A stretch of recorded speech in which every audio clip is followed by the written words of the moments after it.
धनबाद स्थित IIT ISM के golden jubilee सभागार में विश्व पर्यावरण दिवस के मौके पर एक जागरूकता कार्यक्रम आयोजित किया गया। कार्यक्रम में पूर्वी जमशेदपुर के विधायक सरयू राय मुख्य अतिथि के रूप में शामिल हुए। सरयू राय ने पेड़ों की अंधाधुंध कटाई को रोकने पर जोर दिया। अधिक से अधिक पौधे लगाने की आवश्यकता पर भी बल दिया। जल स्रोतों की सफाई पर भी जोर दिया गया। सरयू राय ने कहा है कि जल्द ही नदियों में जा रहे कल कारखानों और घरों के गंदे जल को रोके जाने के लिए प्रभावी कदम उठाए जाएंगे। दामोदर बचाओ परियोजना का उद्देश्य नदियों को प्रदूषण से बचाना है।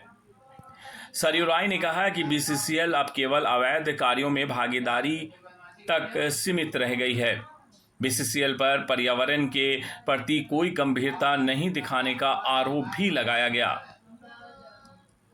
कार्यक्रम ने पर्यावरण संरक्षण के महत्व को उजागर किया है। सरयू राय ने कहा है कि पर्यावरण संरक्षण के लिए सामूहिक प्रयास की आवश्यकता है।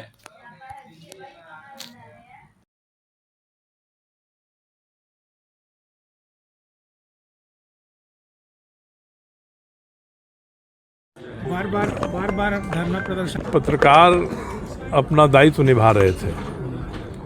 सार्वजनिक रूप से कोई कार्यक्रम हो रहा है, पत्रकार अगर उसकी रिकॉर्डिंग कर रहा है, उसके ऊपर हमला हो रहा है, तो ये नहीं सोचते हैं कि हमको अपने आचरण में सुधार करना चाहिए।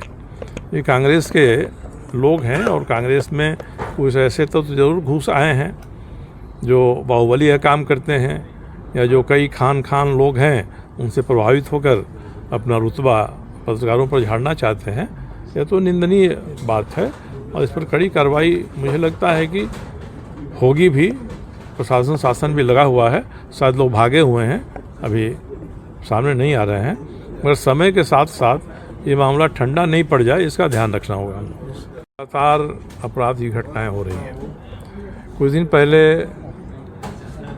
एक नामी उत्तर प्रदेश का जो शूटर था वह इनकाउंटर में ढेर किया गया।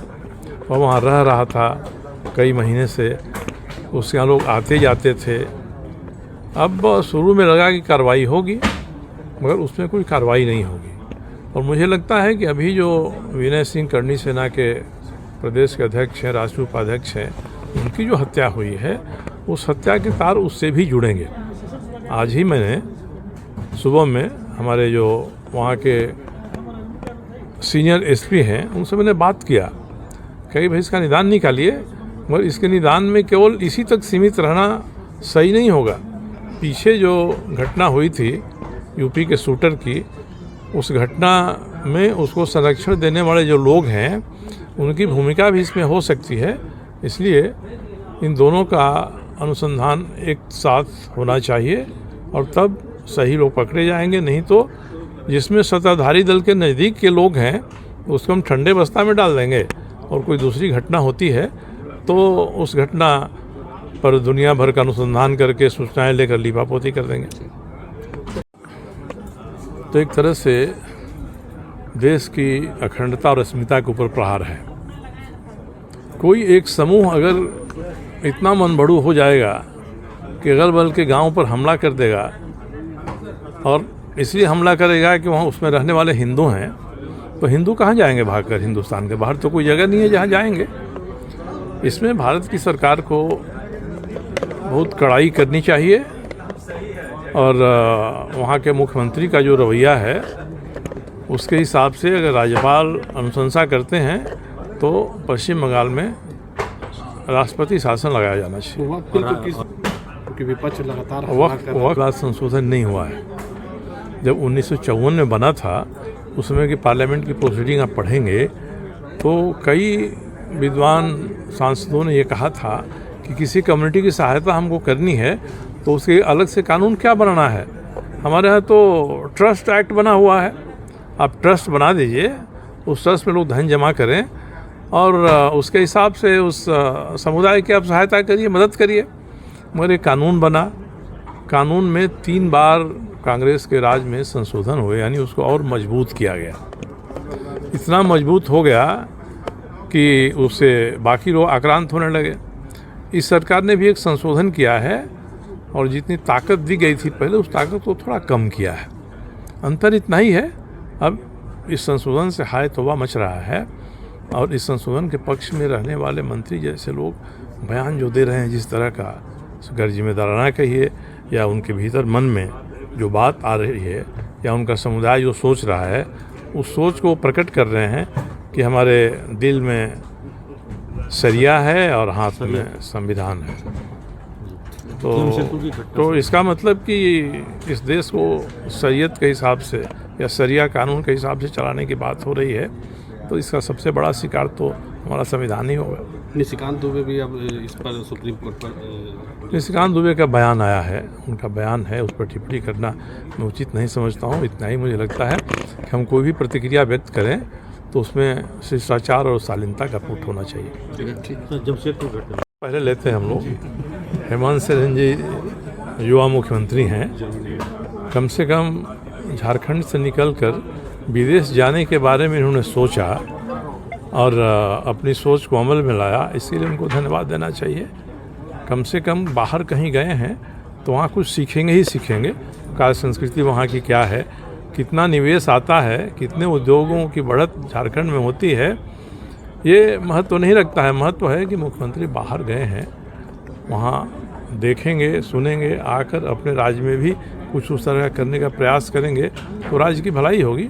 इसलिए मैं इसकी निंदात्मक आलोचना नहीं करता हूँ, मैं यही कहता हूँ कि चलिए एक अच्छा है, मुख्यमंत्री ने घर आंगन से कदम निकाला और बाहर में गए, घूम फिर के आएंगे, कुछ अनुभव करेंगे, अनुभव को साझा करेंगे और सरकार के कार्यक्रम में इन अनुभवों को लागू करने का प्रयास करेंगे तो राज्य की बेहतरी होगी। रिम्स के डायरेक्टर को बर्खास्त करने से का जो काम हुआ है, इससे घटिया काम कोई दूसरा नहीं हो सकता है। स्वास्थ्य विभाग ने रिम्स डायरेक्टर के पद की गरिमा को भी अपमानित किया है, शोकॉज तक नहीं दिया है।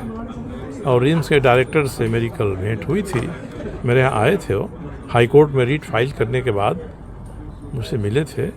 उन्होंने तो ये बताया कि जिस शासी परिषद की बैठक में कहा गया कि उन्होंने अनुशासनहीनता की, आक्रामक रहे, उन्होंने कहा कि उसका पूरा वीडियो रिकॉर्डिंग हमारे पास है, कोई भी ये साबित कर दे और तब बताए कि उनको बर्खास्त करना उचित है, शोकॉज करना चाहिए था। और रिम्स की तो विडम्बना है कि ये चौथे डायरेक्टर हैं जो बाहर से आए थे। पहली बार एक सेरेवाल साहब आए थे, उसके बाद DK सिंह आए, उसके बाद कामेश्वर प्रसाद जी आए, उसके बाद ये डॉक्टर राजकुमार आए। ये चारों के चारों अपने क्षेत्र के जाने माने विशेषज्ञ रहे हैं और चारों यहाँ टिक नहीं सके, बीच में ही उनको जाना पड़ा। इसी से लगता है कि रिम्स को चलाने में जो स्वास्थ्य विभाग है वह कितना गंभीर है और स्वास्थ्य विभाग ने तो जो किया वो किया।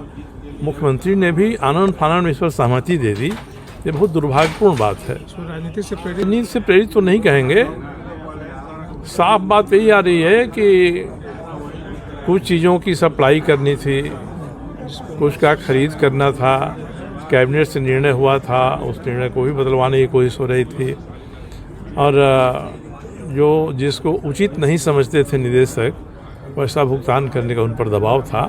उन्होंने इतना ही कहा था कि भाई इन सभी से MOU रिम्स ने नहीं साइन किया है, MOU पर हस्ताक्षर सरकार की तरफ से हुआ है, तो सरकार ही भुगतान कर दे, हमको कोई आपत्ति नहीं होगी, पर मैं भुगतान नहीं कर सकता हूँ। यही लगता है कि कारण बना कि उनको हटाया गया।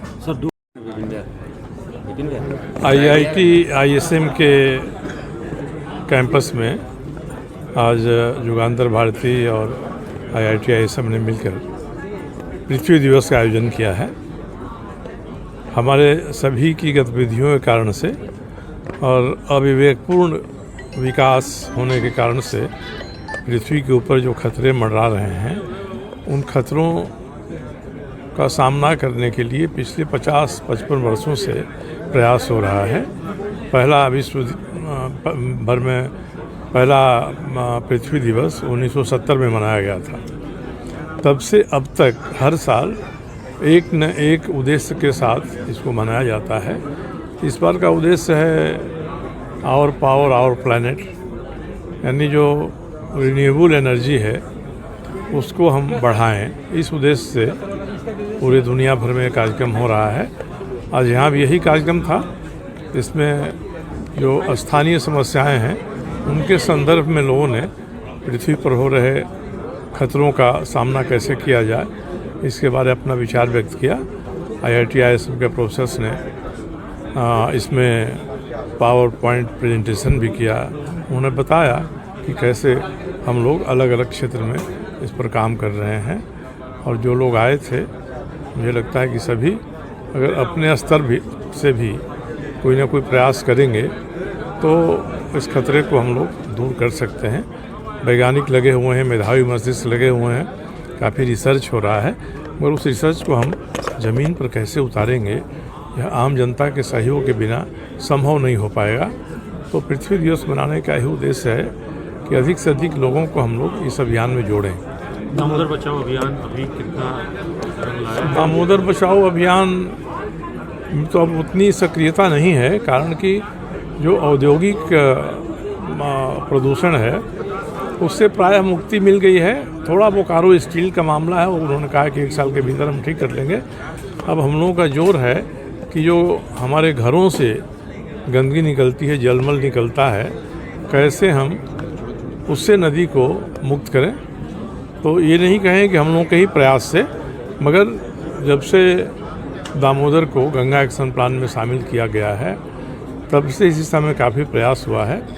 धनबाद में, बोकारो में, चास में, फुसरो में, रामगढ़ में ये बनाए जा रहे हैं। हमारे जलमल जो सीधे नदी में जाता है उसको ठीक करने के लिए सीवेज ट्रीटमेंट प्लांट बनाए जा रहे हैं। ये सीवेज ट्रीटमेंट प्लांट बन जाएं और काम भी करने लगें तो मुझे लगता है कि दामोदर को औद्योगिक प्रदूषण की तरह से नगरीय प्रदूषण से भी राहत मिल जाएगी। ग्रीनरी जो है विकास के कार्यक्रमों में हो रही है, और जितना पेड़ लगाने का दावा हर साल किया जाता है उतना पेड़ लग नहीं रहा है। पेड़ लगाना एक बात है और लगे हुए पेड़ को बचाना दूसरी बात है। तो कहीं अभियान में पेड़ लग जाते हैं, प्लांटेशन हो जाता है, वृक्षारोपण हो जाता है, मगर उसमें काफ़ी जो वृक्ष हैं वो बच नहीं पाते हैं। यहाँ तक कि वन विभाग भी जो वृक्ष लगाता है उसमें भी बचने की रफ्तार कम है। और जंगल में जो स्वयं से प्रवृत्ति होती है कि नए कोपल आएँ और वृक्ष आएँ, इसमें भी कमी आई है, क्योंकि कई मानवीय गतिविधियाँ जंगल के भीतर आरंभ हो गई हैं। BCCL भी आईवास ऐसी संस्था बन गई है जिसकी जितनी निंदा की जाए उतना कम है। ये हर अवैध गतिविधियों में लगे हुए हैं इसके अधिकारी, कोयला खनन से लेके कोयले के डिस्पैच और व्यापार में जितनी अवैध गतिविधियां हो सकती हैं वो बिना BCCL के सहायता के नहीं चल सकती हैं। भारत सरकार का ये उपक्रम है, और भारत सरकार का एक उपक्रम इस तरह की गतिविधियों में लगे रहे, स्वार्थी और लोभ लालच से काम करने वालों के साथ खड़ा रहे। जो लोग कानून व्यवस्था पर समस्या पैदा कर रहे हैं उनका भी परोक्ष रूप से संरक्षण करता रहे, और भारत की सरकार चुप रहे, तो ये बात पचती नहीं है। मुझे लगता है कि BCCL सबसे बड़ा दोषी है, सबसे बड़ा कल्प्रिट है धनबाद के इलाके में राष्ट्रीय संपदा को बर्बाद करने में और पर्यावरण को भी नष्ट करने में। ऐसा है, प्रदूषण बढ़ रहा है, मगर प्रदूषण को नापने वाला कोई यंत्र नहीं है।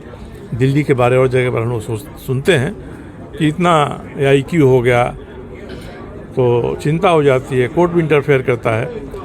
धनबाद में, झारखंड में कहीं भी यंत्र ही नहीं लगे हुए हैं। बोर्ड तो लगे हुए हैं, कहाँ बोर्ड लगे हुए हैं? हर नगर निगम चौक चौराहा। बोर्ड की बात नहीं है, एक ऐसी मशीन लगनी होती है जिसका सीधा ऑनलाइन कनेक्शन 24 घंटा के लिए रियल टाइम में प्रदूषण नियंत्रण बोर्ड के सर्वर से रहे। ये नहीं है, ये नहीं होगा तो हम कैसे समझेंगे कि किस समय में, दिन भर में, रात भर में कितना प्रदूषण यहाँ पैदा हो रहा है। तो हमने नापने का यंत्र ही नहीं लगाया है, तो हम इत्मीनान से हैं, प्रदूषण हो रहा है तो हो रहा है। देश और दुनिया में जो प्रदूषण मापने का मानचित्र है उसमें कहीं भी झारखंड के किसी भी शहर का कोई स्थान नहीं। धनबाद नगर निगम ने, देखिए, ये तो अब हो रहा है कि छतों पर ग्रीनरी करिए, हाँ, गमले में पौधे लगाइए, तो ये विकल्प नहीं है। जितना हम नुकसान कर रहे हैं उससे हरियाली दिखाई पड़ेगी, अगर पेड़ जो काम करते हैं, कहते हैं ना कि कार्बन डाइऑक्साइड लेते हैं, ऑक्सीजन छोड़ते हैं, तो जितना हम लोग गमलों में पेड़ लगा रहे हैं, पौधे लगा रहे हैं, उसमें कितने में ये खासियत है।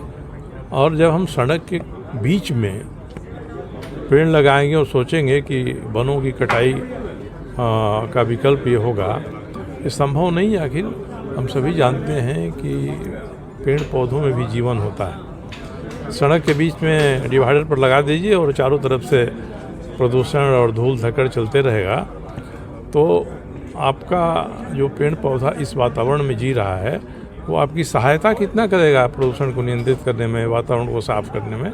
हरियाली दिखाई पड़ सकती है, इससे तो अच्छा होगा कि हरे रंग का कोई पेंटिंग ही लगाया खड़ा कर दीजिए, पूरे चौराहे पर हरा भरा दिखाई पड़ेगा।